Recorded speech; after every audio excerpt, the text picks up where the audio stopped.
नमस्कार, Haribhoomi news bulletin में आपका स्वागत है और आइए फटाफट अंदाज में नजर डालते हैं आज की प्रमुख खबरों पर। ट्रंप ने वेनेजुएला की अंतरिम राष्ट्रपति को दी धमकी, कहा हमारी बात नहीं मानी तो और बुरा हाल करेंगे। यूएनएससी में आज इमरजेंसी मीटिंग, वेनेजुएला और अमेरिका विवाद थम नहीं रहा। वेनेजुएला के राष्ट्रपति और उनकी पत्नी की गिरफ्तारी के बाद अब अमेरिकी राष्ट्रपति डोनाल्ड ट्रंप ने वेनेजुएला की अंतरिम राष्ट्रपति डेल्सी रोड्रिग्स को बुरा हाल करने की धमकी दी है।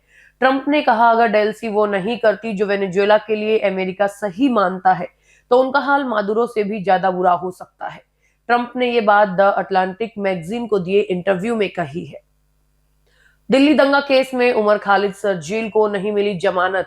सुप्रीम कोर्ट ने 1 साल अपील करने पर रोक लगाई, 5 आरोपियों को बेल। सुप्रीम कोर्ट ने सोमवार को दिल्ली दंगों के आरोपी उमर खालिद और शर्जील इमाम को जमानत देने से इनकार कर दिया। हालांकि 5 अन्य आरोपियों को 12 शर्तों के साथ जमानत दे दी। सुप्रीम कोर्ट ने कहा कि उमर और शर्जील 1 साल तक इस मामले में जमानत याचिका दाखिल नहीं कर सकते हैं। पाकिस्तानी आतंकियों से लड़ेगी जम्मू की Anita Sonali village defence guard, active गश्त और फायरिंग की ट्रेनिंग दे रही सेना। जम्मू के डोडा में रहने वाली अनीता राज विलेज डिफेंस गार्ड्स यानी वीडीजी की ट्रेनिंग ले रही हैं। उन्होंने पहली बार ऑटोमेटिक राइफल चलानी सीखी है। दरअसल 30 दिसंबर को ही सेना ने डोडा के अलग अलग गांव में ट्रेनिंग कैंप लगाए हैं। यहाँ जंगलों और पहाड़ों के बीच पेट्रोलिंग करने के साथ ही हथियार चलाना और हैंडल करना भी सिखाया जा रहा है। उन्हीं में से एक सोनाली कहती है, मैं 1 साल से वीडीजी में हूँ, मुझे देश के लिए लड़ना है और हम किसी भी कीमत पर पीछे नहीं हटेंगे। हमें खुशी है कि देश के लिए काम कर रहे हैं।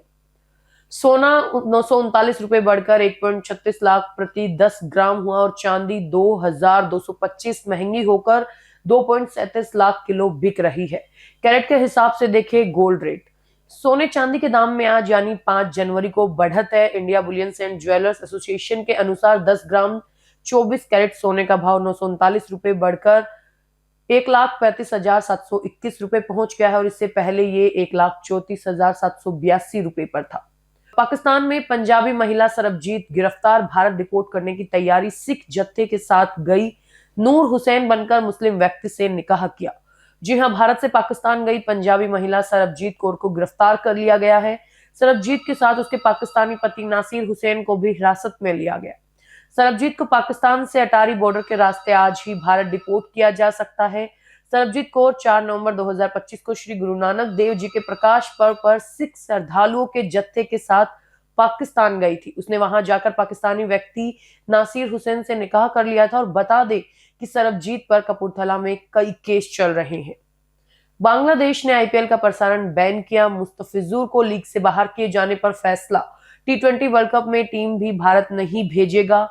बांग्लादेश सरकार ने देश में आईपीएल के प्रसारण पर बैन लगा दिया है। वहां के सूचना एवं प्रसारण मंत्रालय ने सोमवार को इस संबंध में निर्देश जारी किए। इसमें लिखा गया कि बीसीसीआई ने 26 मार्च से शुरू हो रही इंडियन प्रीमियर लीग यानी आईपीएल में बांग्लादेश के क्रिकेटर मुस्तफिजुर रहमान को कोलकाता नाइट राइडर्स टीम से बाहर करने का निर्णय लिया है।